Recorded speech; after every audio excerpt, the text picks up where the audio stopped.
বিষয়ে আরও বিস্তারিত জানতে চলুন আমরা সরাসরি ভিডিও স্ক্রিনে চলে যাই এবং সেখানে বিস্তারিত দেখে আসি। সব আশা ভরসা শেষ করে এবার চলেই গেলেন ইরানের প্রেসিডেন্ট ইব্রাহিম রাইসি। সঙ্গে পরপারের দুনিয়ায় পাড়ি জমিয়েছেন ইরানের পররাষ্ট্রমন্ত্রী হোসেইন আমির আবদুল্লাহিয়ানো। ইরান আজারবাইজানের যৌথ উদ্যোগে নির্মিত একটি বাঁধের উদ্বোধন শেষে ফেরার পথে রোববার ইরানের পূর্ব আজারবাইজান প্রদেশের জোলফা এলাকায় দুর্ঘটনার কবলে পড়ে রাইসিকে বহনকারী হেলিকপ্টারটি। এরই মধ্যে ইরানের রেড ক্রিসেন্ট ও রাষ্ট্রীয় গণমাধ্যমের বরাতে দুর্ঘটনা কবলিত হেলিকপ্টারটির কোনো আরোহী বেঁচে নেই বলে খবর জানিয়েছে আন্তর্জাতিক গণমাধ্যমগুলো। বিবিসি ও রয়টার্সের খবরে বলা হয়েছে বিধ্বস্ত হেলিকপ্টারটি সম্পূর্ণ পুড়ে গেছে। দুর্ঘটনা কবলিত হেলিকপ্টারটিতে ইব্রাহিম রাইসির সঙ্গে পররাষ্ট্রমন্ত্রী ছাড়াও আরও ছিলেন পূর্ব আজারবাইজানের গভর্নর মালেক রহমতি এবং ওই প্রদেশে ইরানের সর্বোচ্চ নেতার মুখপাত্র আয়াতুল্লাহ মোহাম্মদ আলী আলে হাশেম।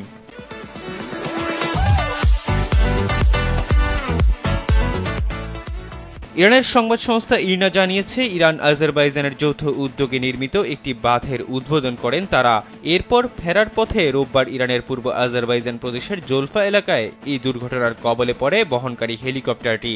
দুর্ঘটনার পরপরই রাইসি ও তার দলের সন্ধানে অন্তত 40টি অনুসন্ধানী দল মোতায়েন করা হয়েছিল। এতে 8টি অ্যাম্বুলেন্স ও ড্রোন ব্যবহার করা হয়েছিল। রাইসির মৃত্যু পরবর্তী অবস্থায় স্বাভাবিকভাবেই প্রশ্ন উঠেছে এখন কে হবেন দেশটির পরবর্তী প্রেসিডেন্ট। ইরানের সংবিধান বলছে কোনো দুর্ঘটনা যদি প্রেসিডেন্টের মৃত্যু হয় তাহলে সেই পদে বসবেন প্রথম ভাইস প্রেসিডেন্ট, অর্থাৎ মোহাম্মদ মুখবার হবেন দেশটির পরবর্তী প্রেসিডেন্ট। তবে এক্ষেত্রে অবশ্যই দেশটির সর্বোচ্চ নেতার অনুমতি লাগবে। ইরানের রাষ্ট্রের প্রধান হিসেবে ভূমিকা পালন করেন সর্বোচ্চ নেতা আয়াতুল্লাহ আলী খামেনি। তাকে সরকারের প্রধান এবং সর্বোচ্চ নেতা হিসাবে বিবেচনা করা হয়। প্রেসিডেন্ট মারা গেলে পরবর্তী 50 দিনের মধ্যে প্রেসিডেন্ট নির্বাচন আয়োজন করার বিধান রয়েছে। এই সময়ের মধ্যে নতুন প্রেসিডেন্ট বেছে নিতে হবে। ইব্রাহিম রাইসিকে বহনকারী হেলিকপ্টার থেকে জীবনের কোনো চিহ্ন পাওয়া যায়নি বলে জানিয়েছে দেশটির রাষ্ট্রীয় টেলিভিশন। ইরানি এক কর্মকর্তা বরাতে আল জাজিরা জানিয়েছে দুর্ঘটনায় হেলিকপ্টারটি সম্পূর্ণ বিধ্বস্ত হয়েছে।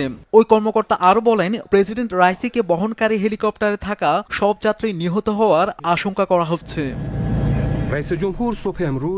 হেলিকপ্টার বিধ্বস্তের 11 ঘন্টা পেরিয়ে গেলেও ইরানের প্রেসিডেন্ট ইব্রাহিম রাইসির খোঁজ পাওয়া যায়নি। তাদের সন্ধান পেতে ইরানের পূর্ব আজারবাইজান প্রদেশের দুর্গম পাহাড়ি এলাকায় চলছে ব্যাপক তল্লাশি অভিযান। তবে বৈরী আবহাওয়ার কারণে উদ্ধার অভিযান ব্যাহত হচ্ছে বলে জানিয়েছেন দেশটির কর্মকর্তারা। এমন অবস্থায় প্রেসিডেন্ট রাইসিকে অনুসন্ধানে সহায়তার জন্য উদ্ধারকারী দল পাঠিয়েছে রাশিয়া।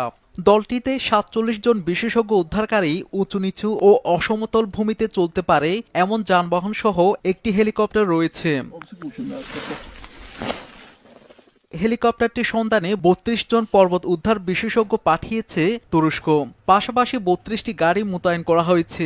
এছাড়া ঘটনার অনুসন্ধান ও উদ্ধার অভিযানে সহায়তার জন্য এগিয়ে এসেছে সৌদি আরব, আর্মেনিয়া, ইউরোপীয় কমিশন সহ মধ্যপ্রাচ্যের বিভিন্ন দেশ।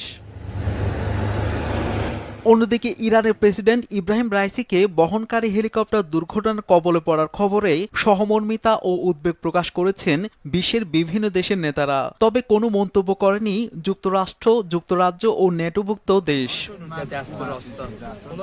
রোববার আজারবাইজানের প্রেসিডেন্টের সঙ্গে দেখা করেন ইব্রাহিম রাইসি। তারা একসঙ্গে একটি বাঁধ উদ্বোধন করেন। সে অনুষ্ঠান থেকে ফেরার পথে রাইসিকে বহনকারী হেলিকপ্টারটি বিধ্বস্ত হয়।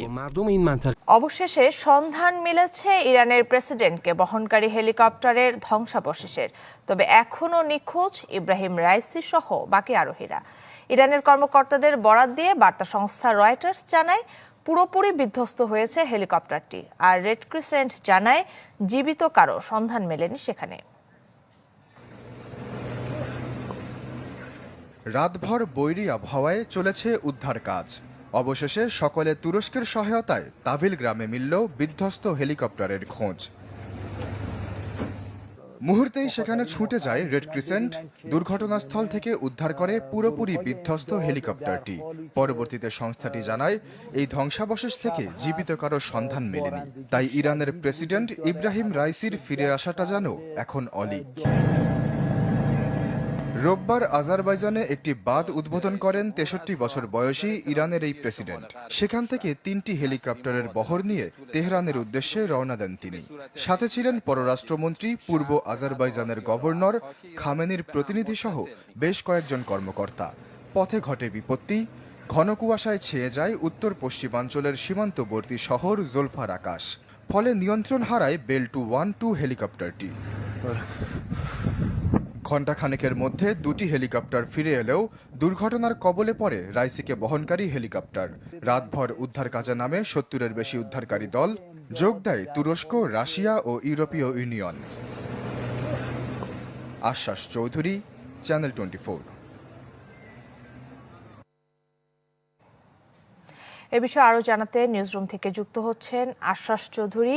আশ্বাস, সবশেষ কি তথ্য আছে আপনার কাছে? আন্তর্জাতিক গণমাধ্যমগুলো কি বলছে, আর ইরানের রাষ্ট্রীয় গণমাধ্যমের কি তথ্য দিয়েছে? কাকুলি, আপনি জানেন যে রাতভর বৈরী আবহাওয়ায় উদ্ধার কাজ চলেছে। খুবই যন্ত্রণা করে উদ্ধার কাজটা চালাতে হয়েছে, কারণ ভিজিবিলিটি এখানে ছিল না। এর মধ্যে সকালবেলা যখন তুরস্কের উদ্ধারকারী দল ঘটনাস্থলে পৌঁছায়, তখন তারা ড্রোন দিয়ে থার্মাল কিছু ছবি পায়, যেখানে একটি আগুনের হলকার চিত্র তারা দেখে। এটা হচ্ছে তাবিল গ্রামে, তাবরিজ থেকে প্রায় ১০০ কিলোমিটার দূরে। এই তাবিল গ্রামে মুহূর্তেই ছুটে যায় রেড ক্রিসেন্টের কর্মীরা এবং সেখানে উদ্ধার হয়, শনাক্ত হয় বিধ্বস্ত হেলিকপ্টারটি। এবং হেলিকপ্টারটির ছবি আমরা এরই মধ্যে পেয়েছি। যেভাবে হেলিকপ্টারটি বিধ্বস্ত হয়েছে, সেখানে কারো জীবিত থাকার সম্ভাবনা একদম নেই বললেই চলে। একই কথা রেড ক্রিসেন্টও বলছে যে হয়তো কোনো আরোহী আর বেঁচে নেই। তাই অলিক ধারণা প্রেসিডেন্ট রাইসি ফিরে আসবেন বা বেঁচে ফিরবেন, এই সম্ভাবনা একদম নেই বললেই চলে। আর আরও কিছু তথ্য আমরা সামনে পেয়েছি যে যেই বিমানটি, যেই হেলিকপ্টারটি দুর্ঘটনার কবলে পড়েছিল, সেটি হচ্ছে বেল 212 মডেলের। আমরা যেমন বলছিলাম যে 1979 সালে যুক্তরাষ্ট্রের স্যাংশনের কারণে, নিষেধাজ্ঞার কারণে কোনো আন্তর্জাতিক প্রিয় দর্শক, আশা করি পুরো ভিডিওটি দেখেছেন এবং বুঝতে পেরেছেন যে ইরানের প্রেসিডেন্ট ইব্রাহিম রুইসি তিনি হেলিকপ্টার দুর্ঘটনায় মারাই গেলেন।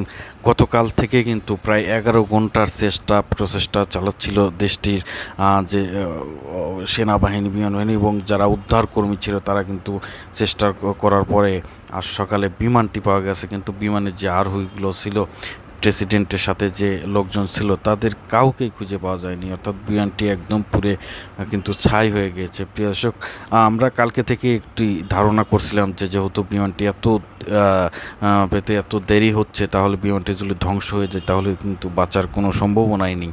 অবশেষে মুসলিম বিশ্ব নেতাকে হারালো। এবং আমরা দেখেছি যখনই মুসলমানদের উপরে কোনো দেশে নির্যাতন, নিপীড়িত হয়েছে, ঠিক তখন কিন্তু ইরানের এই প্রেসিডেন্ট ইব্রাহিম রুইসি আগে মুখ খুলেছে, প্রতিবাদ জানিয়েছে, প্রয়োজনীয় যুদ্ধের আহ্বান জানিয়েছে। প্রিয় দর্শক, ইব্রাহিম রুইসির জন্য সবাই দোয়া করবেন, আল্লাহ যেন তাকে মাফ করে দেন এবং তার গুনাহকে মাফ করে তাকে যেন জান্নাতুল ফেরদাউস দান করে। সবাই ভালো থাকবেন, সুস্থ থাকবেন। আসসালামু আলাইকুম।